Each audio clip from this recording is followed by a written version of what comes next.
મિત્રો, તો આપ સૌનું ટેક ક્લાસરૂમ ચેનલ પર પ્રોફેસર રવિ પટેલ સૌનું હાર્દિક સ્વાગત કરે છે.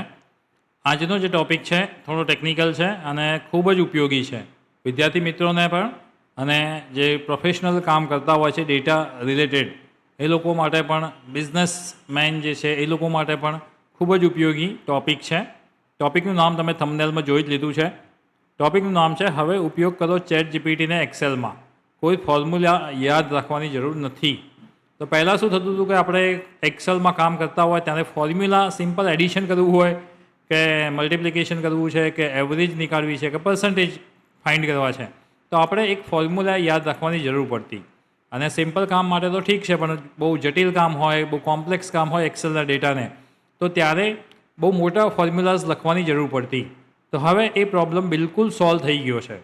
હવે ચેટ જીપીટીને એક્સેલમાં તમે યુઝ કરી શકો છો ઓફિશિયલી, અને તમારા કોઈપણ ટાઈપના ડેટાને પેટર્ન્સ સમજવી હોય કે પેટર્ન્સ ફાઇન્ડ કરવી હોય કે ડેટામાંથી કંઈ એનાલિસિસ કરવું હોય કે એનાલિટિક્સ કરીને કોઈ ડેટા ફાઇન્ડ કરવો હોય, તો હવે બહુ ઇઝી થઈ ગયું છે. પ્રોમ્પ્ટ લખીને તમે આ વસ્તુ કરી શકો છો. એક્સેલની અંદર હવે ચેટ જીપીટીને યુઝ કરી શકો છો.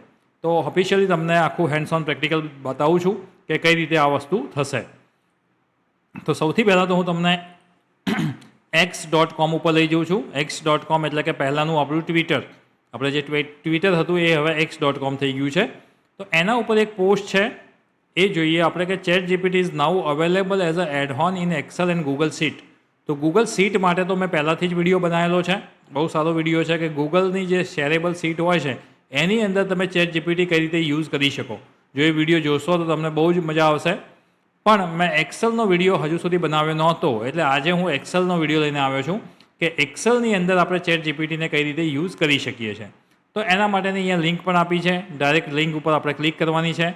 લિંક ઉપર ક્લિક કરવાથી આપણને ડાયરેક્ટ ચેટ જીપીટીમાં જઈશું ને એનું એક ડેશબોર્ડ છે અને એની અંદર લખેલું છે બંને વસ્તુ કે install a chat GPT for Excel. જો એક્સેલમાં તમારે ડેસ્કટોપ ઉપર એક્સેલ તમારું પડ્યું છે અને એમાં યુઝ કરવું હોય તો, અને શેરેબલ મતલબ કે જીમેલમાં જઈ અને તમે ગૂગલ સીટને ઓપન કરીને એની અંદર યુઝ કરવું હોય તો આના ઉપર ક્લિક કરો. આનો વિડીયો આપણે ઓલરેડી બનાવેલો છે, આગળ જોજો તમે લિસ્ટમાં, એટલે તમને વિડીયો મળી જશે. Install chat GPT for Excel. હવે એના માટે આપણે ઇન્સ્ટોલ કરીએ. તો અહીંયા જોઈ શકો છો કે ચેટ જીપીટીનું જે વર્ઝન છે એને આપણે અહીંયા ઇન્સર્ટ કરીએ છીએ. અહીંયા તમને કદાચ ઇન્સ્ટોલનો પણ ઓપ્શન આવે તો તમે ઇન્સ્ટોલનો ઓપ્શન પણ ક્લિક કરી શકો છો.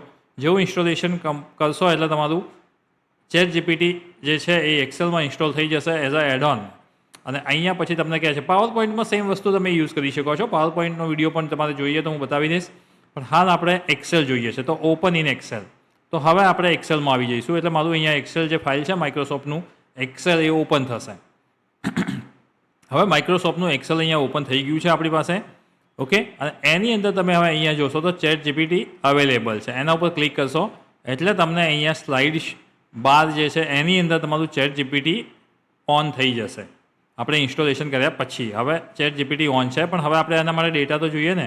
તો અહીંયાથી હું એક ફાઇલ નવી લઈ લઉં છું. આ તમારું એક્સેલ જ છે, જે તમારી સામે છે એક્સેલ જ છે. નવી ફાઇલ એક લઈ લઉં છું, ન્યૂ, અને બ્લેન્ક ડોક્યુમેન્ટ.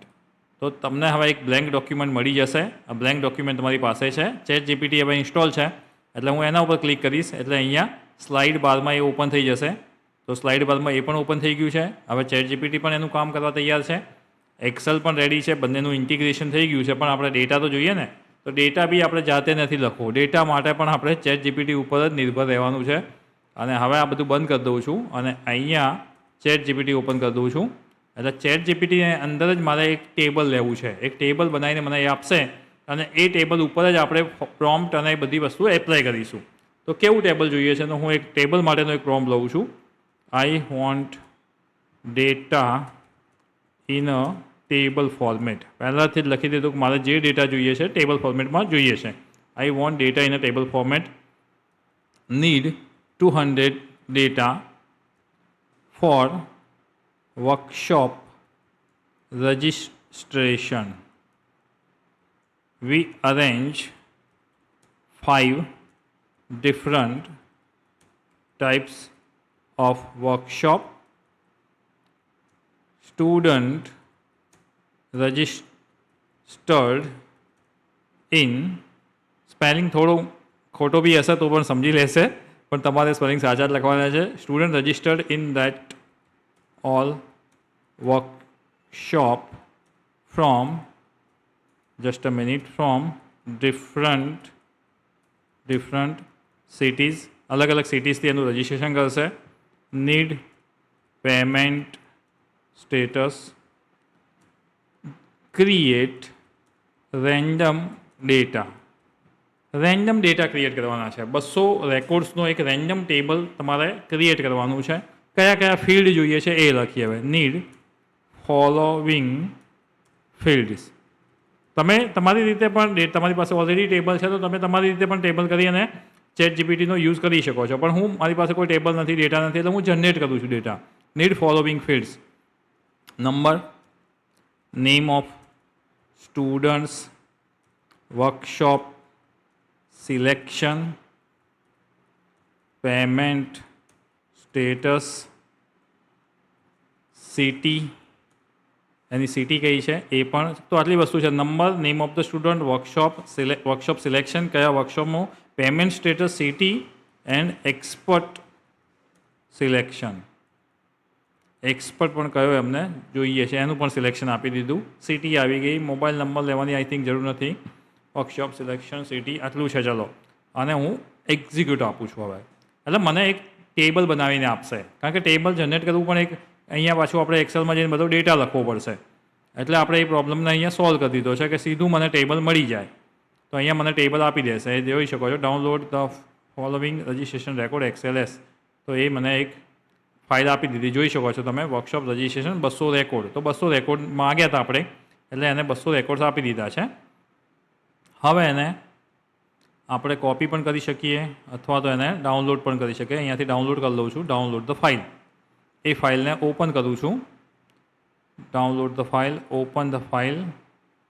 એ ફાઇલ ઓપન થશે અને એ ફાઇલમાંથી હું કોપી કરી લઈશ. હવે આ ડેટા તમે જોઈ શકો છો. એ આટલો ડેટા જે પણ છે 200 ડેટા માગ્યો હતો એટલે 200 ડેટા એક્ઝેક્ટ આપ્યો જ હશે એને. તો અહીંયા જોઈ શકો છો કે 200 ડેટા છે અને કોપી કરું છું. Ctrl+C, just a minute.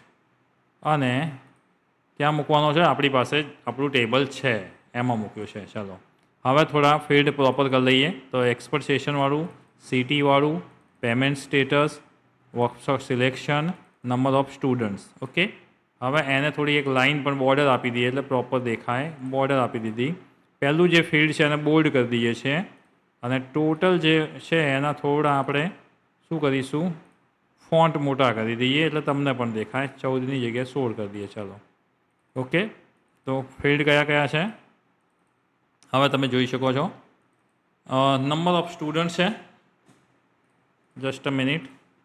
તો આપણી પાસે ડેટા કયો છે? તો નંબર છે, નેમ ઓફ ધ સ્ટુડન્ટ છે, વર્કશોપ સિલેક્શન છે, કયા વર્કશોપ માટે, પેમેન્ટ સ્ટેટસ અમુક લોકોએ પાર્શિયલ પેડ કરી છે, અમુકે પેડ કરી દીધી છે, અમુકની પેન્ડિંગ છે, સિટી કયા સિટીથી સ્ટુડન્ટ છે, અને એક્સપર્ટ સેશન કોણ કોણ છે એની પણ આપણને ડિટેલ આપી છે.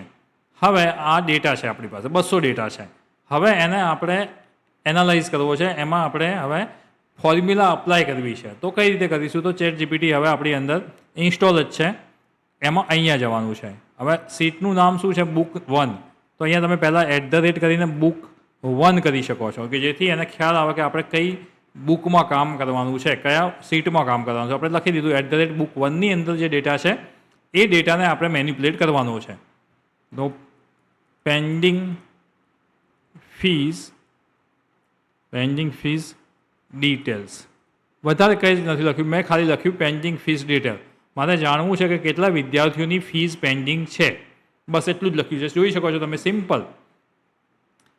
Book 1 pending fees detail. I will inspect sheet to identify the pending fees block and detail. હવે આઈડેન્ટિફાય કરે છે કે આમાંથી પેન્ડિંગ ફી કેટલાની છે અને પછી આપણને કહેશે. તમે જોઈ શકો છો કે એ કામ એને ચાલુ કરી દીધું છે, રનિંગ કરી દીધું છે. અને શું કહે છે? Allow chat GPT to edit your spreadsheet. Always allows આપી દઉં છું કે એ ચેન્જ કરી શકે એવી મને કે રાઇટ્સ આપો. એટલે આપણે રાઇટ્સ પણ આપી દીધા અને એને કામ કરવાનું ચાલુ પણ કરી દીધું. અને અહીંયા તમે જોઈ શકો છો કે એને અહીંયા સાઈડમાં એને આખું લિસ્ટ કમ્પ્લીટ સાઈડમાં બનાવીને આપ્યું છે કે આટલા સ્ટુડન્ટ્સની ફીઝ પેન્ડિંગ છે. તમે જોઈ શકો છો અહીંયા સ્ટેટસ એનું. ફી પેન્ડિંગ દેખાય છે. તો આપણી પાસે રેકોર્ડ કેટલા હતા? ટોટલ 200. તો 200માંથી 60 વિદ્યાર્થી એવા છે કે જેની ફીઝ પેન્ડિંગ છે. અને એ તમે અહીંયા જોઈ શકો છો બાજુમાં ટોટલ 57 પણ ઉપર આપી દીધું છે અને કે આટલા 57 લોકો એવા છે કે જેની ફીસ પેન્ડિંગ છે. સિમ્પલ એક પ્રોમ્પ્ટ લખ્યો તો કંઈ વધારે મોટો પ્રોમ્પ્ટ પણ નથી લખ્યો એટલા માટે. હવે બીજો પ્રોમ્પ્ટ આપીએ છીએ @book1. આ લખવાનું ના ભૂલતા, આનાથી થોડું રેફરન્સ જળવાઈ રહ્યા છે કે ભાઈ આપણે કઈ બુકની વાત કરી રહ્યા છીએ. Okay, students from Bhavnagar. કેટલા સ્ટુડન્ટ એવા છે કે જેટલા ભાવનગરથી આવે છે એવું મારે જાણવું છે, કારણ કે મેં અહીંયા સિટીમાં ભાવનગર જોયું 1-2 વખત, એટલે હવે મેં એને લખ્યું કે સ્ટુડન્ટ્સ ફ્રોમ ભાવનગર. બીજું વધારે મોટો પ્રોમ્પ્ટ પણ નથી લખતો, સિમ્પલ સ્ટેટમેન્ટ લખું છું કે સ્ટુડન્ટ ફ્રોમ ભાવનગર. ભાવનગરમાંથી કેટલા વિદ્યાર્થી અહીંયા વર્કશોપમાં આવી રહ્યા છે, રજિસ્ટ્રેશન કરાયું છે, એ ડેટા મારે જોઈએ છે. તો હવે એનું કામ ચાલુ થઈ ગયું છે અને આપણને રિઝલ્ટ અહીંયા બીજી એક બાજુમાં એક કોલમ લઈ લીધી અને એમાં આપણને રિઝલ્ટ આપ્યું છે. કેટલું આપ્યું છે? તો number of total Bhavnagar student 16. Total 16 વિદ્યાર્થી એવા છે કે જે ભાવનગરથી આવે છે. તમે જોઈ શકો છો બધાનું સિટી જે એડ્રેસ છે એ ભાવનગર છે. ઓકે, તો એ પણ આપણને ખ્યાલ આવી ગયો. આ એક એક્ઝામ્પલ છે. તમે પછી આમાં ઘણું બધું એડ કરી શકો છો. તમારે જે પ્રકારના ડેટા જોઈતા હોય એ પ્રકારના ડેટાથી કરી શકો છો. ત્રીજું જોઈએ, ચલો સિટીથી ખબર પડી ગઈ આપણને. પેમેન્ટ સ્ટેટસ પણ જોયું આપણે. Workshop graphic design. ઓકે, એ વર્કશોપ માટે કેટલા વિદ્યાર્થી આવે છે? તો @book1 students select graphic design workshop. Student select graphic design workshop. કેટલા વિદ્યાર્થી એવા છે કે જે લોકોએ ગ્રાફિક ડિઝાઇનનો કોર્સ સિલેક્ટ કર્યો છે? હવે તમને એવું લાગતું હશે કે 200 રેકોર્ડો જ છે, 200 રેકોર્ડમાંથી આ બધું ફાઇન્ડ કરવું બહુ ઇઝી છે. ઓકે, પણ સમજી લો કે 200ની જગ્યાએ તમારી પાસે 5000 રેકોર્ડ છે અથવા તો 1 લાખ રેકોર્ડ છે અને 1 લાખ રેકોર્ડમાંથી આ વસ્તુ ફાઇન્ડ કરવી હોય તો તમે મેન્યુઅલ ના કરી શકો. એટલા માટે ChatGPT જરૂરી છે. મેં તમને અહીંયા એક્ઝામ્પલો બહુ ઇઝી અને સિમ્પલ જ આપ્યા છે, પણ કોમ્પ્લેક્સ ટાસ્ક તમારે જ્યારે પરફોર્મ કરવાની હોય ત્યારે પણ આ વસ્તુ હેલ્પફુલ થશે. ત્રીજું શું આપ્યું આપણને? શું માગ્યું હતું આપણે? Graphic design. હા, તો તમે અહીંયા ઉપર જોઈ શકો છો total graphic design student is 39. કેટલા છે? 39. ટોટલ 39 વિદ્યાર્થી એવા છે કે જેમને ગ્રાફિક ડિઝાઇનનો કોર્સ અહીંયા પસંદ કર્યો છે. તો તમે જોઈ શકો છો કે બધા જ જાતના તમારા કોઈ પણ ક્વેરી હોય આ ટાઈપની તો એ ક્વેરીને એ પ્રોપર આન્સર આપે છે. તમારે ગ્રાફિક્સ ડિઝાઇનવાળા કેટલા વિદ્યાર્થી છે એ જોયું છે. પેમેન્ટ જેનું બાકી છે એ પણ આપણે જોયું છે. જેને પેઇડ પેમેન્ટ કર્યું હોય તો એ પણ જોઈ શકીએ છીએ આપણે. બધી જ વસ્તુ તમને અલગથી અહીંયા સીટ બનાવીને એ આપે છે, એ પણ તમે જોઈ શકો. હવે આ સીટને તમારે ના જોઈતી હોય તો એ સીટને કટ કરી શકો, ડિલીટ કરી શકો. ડિલીટ કરી દીધી છે મેં એ સીટને. અહીંથી આ સીટને પણ ડિલીટ કરી દઉં છું. તો ખાલી એ તમારા રેફરન્સ માટે સમજી લો રાખ્યું હતું કે ભાઈ આપણે ફાઇન્ડ કરવું હતું ને આપણને આન્સર મળી ગયો, પછી મેં એ સીટને ડિલીટ પણ કરી દીધી. તો એવું પણ કરી શકો છો અહીંયા. અને ફરી પાછું આપણે એને પ્રોપર લાઇનિંગને કરી દઈએ છીએ. હવે તમારે જાણવું છે કે એક્સપર્ટ સિલેક્શન રવિ પટેલ જે એક્સપર્ટ ફેકલ્ટી છે એની અંડરમાં કેટલા સ્ટુડન્ટ રજિસ્ટર થયા છે? તો @book1 expert how many students એવું લખીએ. ચલો, how many students registered under professor Ravi Patel. Ravi Patel જે એક્સપર્ટ છે એમના અંડરમાં કેટલા સ્ટુડન્ટે રજિસ્ટ્રેશન કર્યું છે એવું લખ્યું મેં. તમે જોઈ શકો છો કે અહીંયા મેં જેટલા પણ પ્રોમ્પ્ટ લખ્યા છે એ બહુ સિમ્પલ લેંગ્વેજમાં લખ્યા છે, બહુ ઇઝી લેંગ્વેજમાં લખ્યા છે અને છતાં પણ મને એકદમ એક્યુરેટ રિઝલ્ટ આપે છે. તો તમે સમજી શકો છો કે તમારે કેવા પ્રોમ્પ્ટ લખવાના છે, કેવા ડેટા તમારે જોઈએ છે, એ બધી જ વસ્તુ તમને અહીંથી મળી જશે. અહીંયા એને લખી દીધું છે professor Ravi Patel has 47 student registered in the source student table. હવે આ ટેબલ છે એમાંથી એને ફાઇન્ડ કરીને તમને આપી દીધું. ઓકે, હાઉ મેની જ લખ્યું છે મેં. તમારે શું કરવાનું છે? હાઉ મેની એટલે એને રિઝલ્ટ આપી દીધું સીધું 47. આપણે ડિટેલ નથી માગી કે ભાઈ મને એનું લિસ્ટ પણ આપો કે એ બધું. ખાલી આપણે એવું કહ્યું હાઉ મેની એટલે મને એને 47 આપી દીધું છે. ઓકે ફ્રેન્ડ્સ, તો આઈ થિંક તમે બહુ સારી રીતે સમજી ગયા હશો કે ChatGPTને હવે એક્સેલમાં કઈ રીતે યુઝ કરવું બહુ જ સારો ટેકનિકલ ટોપિક છે. તમે જીવનમાં આ ટાઈપનું બધું શીખતા રહેશો તો આગળ વધતા રહેશો. તો ટેકનિકલ થિંગ્સ શીખવી જરૂરી છે મિત્રો. તમને ખૂબ જ સરળ ભાષામાં સમજાવવાનો મેં પૂરેપૂરો ટ્રાય કર્યો છે. ફક્ત સમજવું જરૂરી નથી, ઘરેથી તમે આની પ્રેક્ટિસ કેટલી કરો છો એ ઇમ્પોર્ટન્ટ છે. પ્રેક્ટિસ નહીં કરો તો આનું બિલકુલ રિઝલ્ટ મળવાનું નથી. તો આ જ વસ્તુનો સેમ પ્રેક્ટિસ કરો, બીજા ડેટા સાથે પ્રેક્ટિસ કરો, તમારા ડેટા સાથે પ્રેક્ટિસ કરો, તમારી જે રિક્વાયરમેન્ટ હોય એ રીતે તમે પ્રેક્ટિસ કરો અને ફાઇનલી તમે કંઈક નવું શીખશો. રોજે રોજ નવું શીખતા રહો. Thank you everyone from the bottom of my heart from the tech classroom. Thank you friends. હા, ચેનલને સબસ્ક્રાઈબ જરૂર કરજો. જે લોકોએ સબસ્ક્રાઈબ નથી કર્યું હજુ સુધી એ લોકો ચેનલને જરૂર સબસ્ક્રાઈબ કરે કે જેથી આ ટાઈપના ટેકનિકલ વિડીયો તમને મળતા રહે. Thank you friends.